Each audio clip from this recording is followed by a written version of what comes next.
What's up, guys? Today we're going to be checking out Poof versus a cursed kitty. Now, I was sort of confused that this was actually pronounced Poof, because of a little dibble-dab over the second O, but apparently it is pronounced Poof. I watched a trailer, it's a little poetic trailer, it's really cute. But this game is really good. I came into it very, very curious. I didn't really know what to expect. I haven't heard a single soul in the world talk about this game. But, you know, I saw the game, shot the developers an email, and it was really a really good game. I played it for like 4 hours straight when I first got it. It's developed by Arcado, and you might recognize them. The only game I know they've actually made besides this is Hell Yeah, Wrath of the Dead Rabbit. Besides that, it's also published by Nico Entertainment, which they've published this game. They've published The Inner World, I believe it's called. It's a point-and-click game. They've also published Storm, and they've published Puddle. All Steam titles. But how about we get into this? If we go into our mission mode here, we can actually check this out.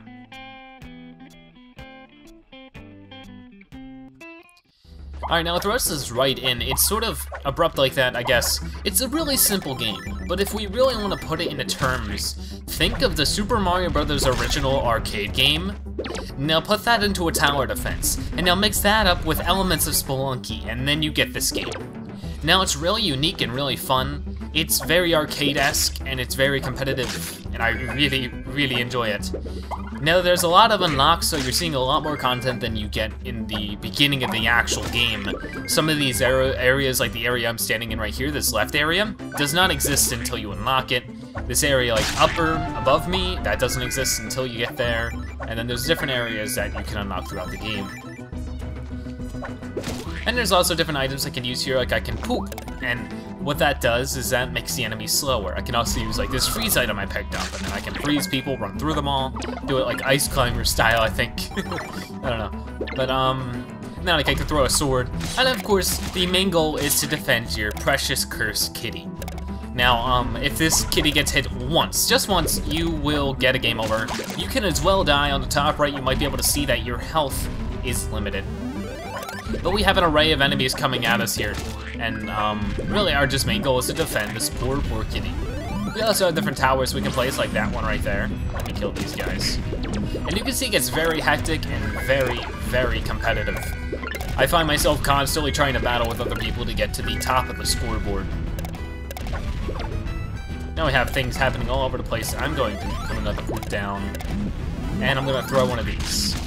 You might be able to see after a certain amount of time in the middle of the map right here, we'll have an egg being dropped. And now the egg, if we press it, everyone on the map will die.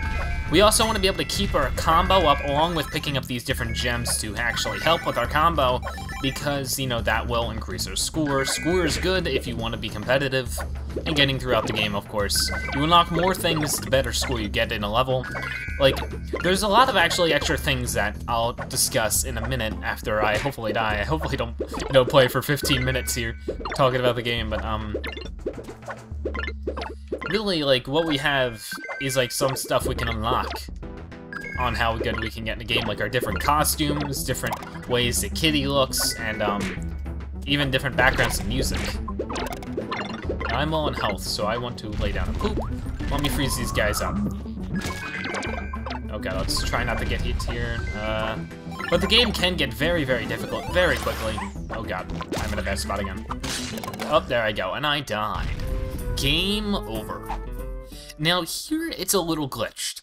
What happens here is it'll round up the amount of points you've had, different combos you've gotten, and it'll give you like this sort of like status bar, and each time you reach the end of the status bar, you'll gain sort of a level, and you'll get either like a new background that'll randomly selected every time you play, or a new song, or a new costume. And it's like you can't select these costumes, but you'll randomly get them throughout time.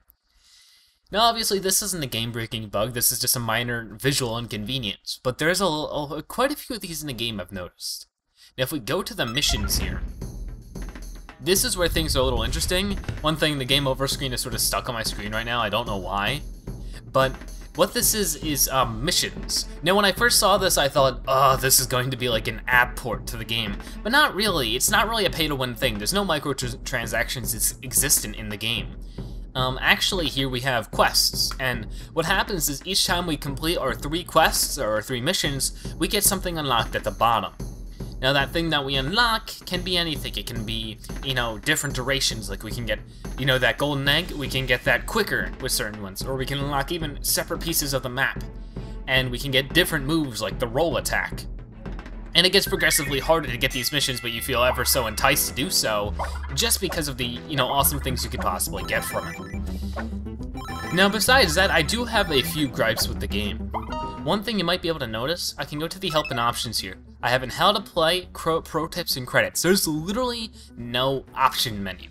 There's no sound options, there's no video options, there's no resolution options. I'm stuck at full screen. Like, is this like an absolutely horrible thing? No, but it's very unoptimal. There's a lot I need to be able to change, and it's like, it doesn't give me not a single option in the world to do so.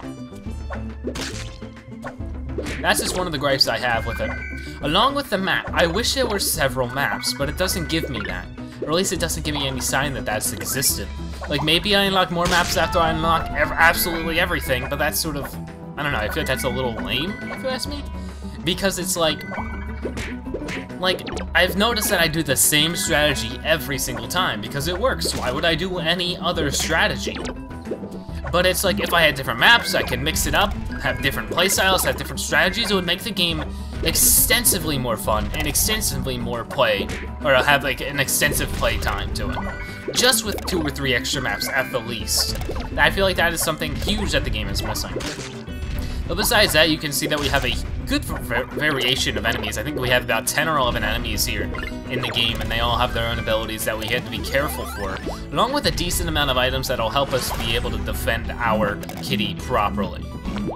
And it's all really nice, and it's all really fun. And there you go, my kitty gets hit, you can see. 1-hit kill, and that'll bring me back to here.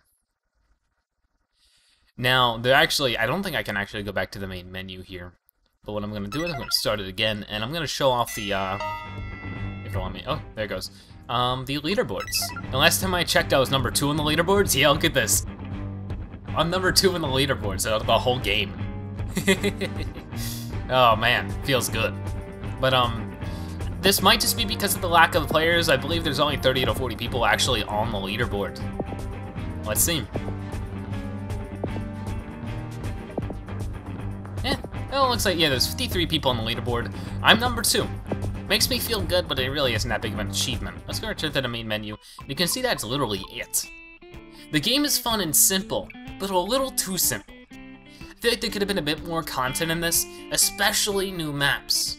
I feel like that could have gone above and beyond, and besides that, we just have some UI problems, just, you know, certain things just not working, like the lack of a, you know, options menu. I've checked a number of places and I cannot find a price tag for this game.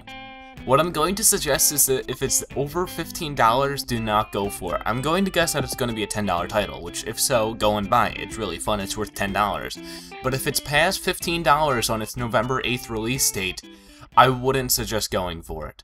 But besides that, it's an amazing fun game that you'll probably get 9 to 10 hours out of if you completely juice it and play it to its maximum and actually try to become like a really good player and be on the top of the scoreboards. I've been getting that much out of it, and you could totally do as well. But only if it's your type of game. It's been Zebra, and I'll see you guys later.